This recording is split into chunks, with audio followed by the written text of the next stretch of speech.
যখন মানবজাতি এমন এক ভয়ঙ্কর আগুনের মুখোমুখি হবে যা দুনিয়ার আগুনের চেয়ে ৭০ গুণ বেশি তীব্র হবে, মানুষ সেই আগুনে জ্বলে পুড়ে যন্ত্রণায় ছটফট করবে আর এর থেকে মুক্তি পাওয়ার জন্য মৃত্যু কামনা করবে। কিন্তু মৃত্যু আর নেই, আর সেখানে জ্বলতে থাকবে অনন্তকাল।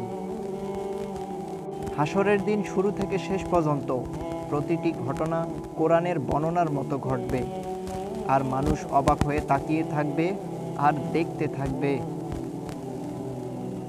শিঙ্গা বাজাতেই একে একে কবরগুলো ফেটে যাবে। ভেতর থেকে প্রথমে উঠবে হাত, তারপর বাহু, তারপর মাথা।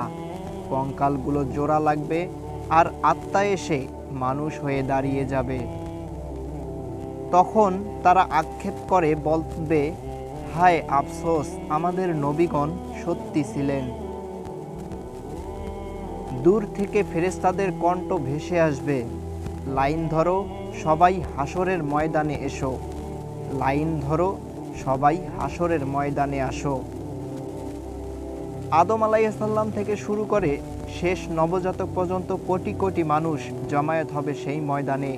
সূর্য মাথার উপর তপ্ত আগুনের মতো উত্তপ্ত। মানুষের শরীর থেকে ঘাম ঝরছে নিরবিচ্ছিন্নভাবে।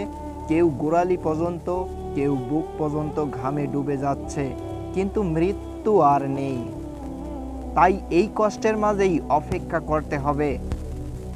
তারা চিৎকার করবে, ইয়া রাব্বি, আমাদের বিচার শুরু করুন এখনই।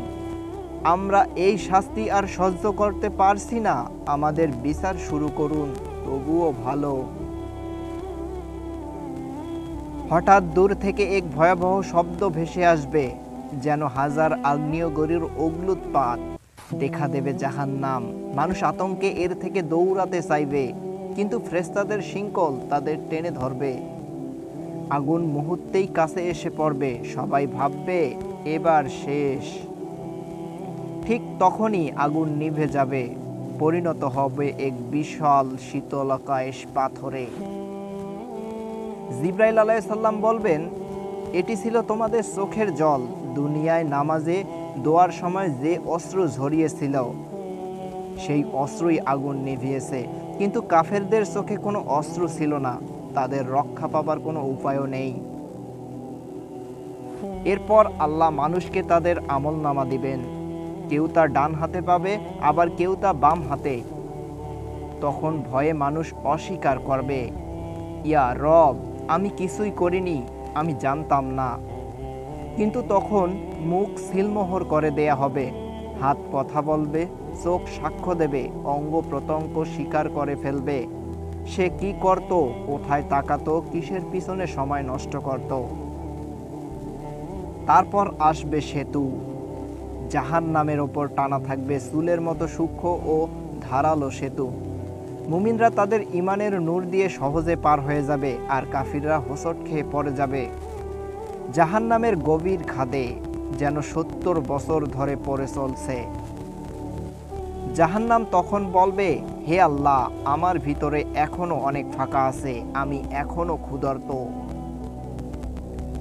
যারা জাহান্নামী হবে, জাহান্নামের খাদ্য হবে কাঁটাযুক্ত গাছ, জাক্কুম বৃক্ষ, যার ফল গিলে খাওয়া ভয়ঙ্কর। পানীয় হবে ফুটন্ত পানি। শাস্তি হবে আগুন, লোহার শৃঙ্খল আগুনের চাবুক দিয়ে। জাহান্নামের প্রতিটি দরজা ভিন্ন ভিন্ন পাপীদের জন্য। কোরআন ও হাদিসে উল্লেখ আছে যে জাহান্নামের ৭টি দরজা থাকবে। প্রতিটি দরজা আলাদা আলাদা শ্রেণীর পাপীদের জন্য নির্ধারিত। আল্লাহ তাআলা বলেন, নিশ্চয় জাহান্নাম তাদের সকলের জন্য নির্ধারিত স্থান। এর ৭টি দরজা রয়েছে। প্রতিটি দরজার জন্য নির্দিষ্ট একটি অংশ নির্ধারিত। সূরা হিজর আয়াত ৪৩ থেকে ৪৪। মুফাসসিরগণ বিভিন্ন বর্ণনা থেকে এর বর্ণনা করেছেন।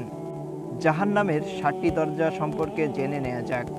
প্রথম দরজা, মুমিনদের মধ্যে যারা গুনাহগার, আল্লাহ চাইলে তাদের শাস্তি দেবেন, তারপর ঈমানের কারণে বের করবেন। দ্বিতীয় দরজা ইহুদিদের জন্য, তৃতীয় দরজা খ্রিস্টানদের জন্য।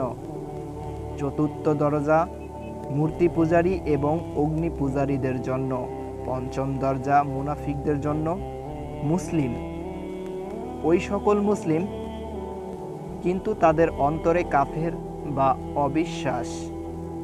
ষষ্ঠ দরজা আল্লাহর সাথে শিরককারীদের জন্য। সপ্তম দরজা সবচেয়ে নিচে ও ভয়ঙ্কর, কপট অবদ্ধ অহংকারী কাফেরদের জন্য, যারা আল্লাহকে অস্বীকার করেছে। জাহান্নামের মানুষ সেখানে থাকবে চিরকাল, কোটি কোটি বছর, কোনো শেষ নেই। আর জান্নাতের মানুষ থাকবে শান্তি ও সুখের চিরস্থায়ীভাবে। তাই আজই আমাদের ভেবে দেখা উচিত, আমরা কি প্রস্তুত সেই দিনের জন্য? আমাদের কি যথেষ্ট সৎকর্ম আছে? আমরা কি পারবো জাহান্নামের আগুন থেকে রক্ষা পেতে? আমরা যেন সকলেই এই ভয়ঙ্কর জাহান্নামের আযাব থেকে মুক্তি পেতে পারি, আর যেন শান্তির নিবাসে চির জান্নাতে থাকতে পারি চিরকাল ধরে। আপনি যদি এমন সকল ভিডিও দেখতে পছন্দ করেন তাহলে আমাদের চ্যানেলটি সাবস্ক্রাইব করে আমাদের সঙ্গেই থাকবেন। তো দেখা হচ্ছে আগামী নতুন কোনো এরকম স্টোরিতে। ততক্ষণ ভালো থাকবেন, সুস্থ থাকবেন। ধন্যবাদ। আল্লাহ হাফেজ।